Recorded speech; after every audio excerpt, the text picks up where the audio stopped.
Today we're joined by MPP Nolan Quinn, our MPP. Recently out of Queen's Park, the Premier made some changes.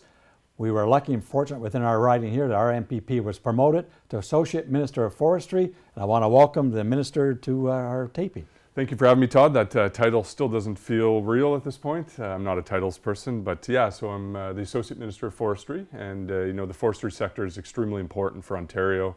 It's about $23 billion to the GDP, as well as 117,000 jobs are in the forestry sector. I don't think I need to explain it to the viewers of the importance. You know, we lost Domtar in the early 2000s here, and what that did to our economy. You know, we struggled to get our economy going after Domtar left Cornwall after over 100 years. Up in the north, we do have a couple idled mills right now that you know, I'm going to be working hard and fast on to ensure that we can try to get those back open, because you know, the one thing that really stood out at me in the forestry sector, yes, we have a very great lumber sector and the mills are there, but 55% of trees are byproduct, and that's where the pulp and paper mills really take a lot of that product away and make it into paper and cardboard. So knowing that some of those mills are closing and idling, it's very important right now. We're kind of at a pivot right now that we got to figure out which direction we're going, because the industry is so important for not only for Ontario but for Canada.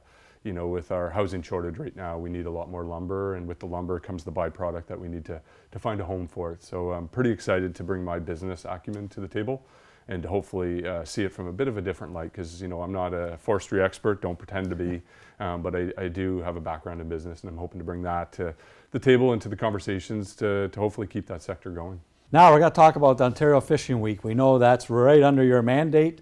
We know you're out doing the tour talking about how successful we hope that is across Ontario. Maybe you can elaborate to our viewers about Ontario Fishing Week. Definitely. So Ontario Fishing Week goes from June 29th until July 7th, and it's actually one that's been around for a little bit of time.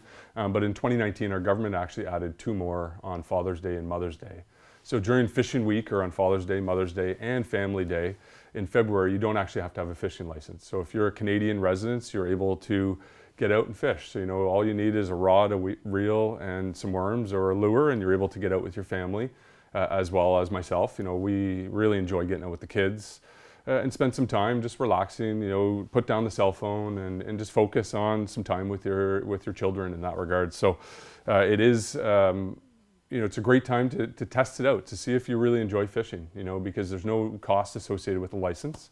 And if you do enjoy it, you know, our recreational fishing in Ontario is a pretty big industry. It's $1.75 billion on an annual basis.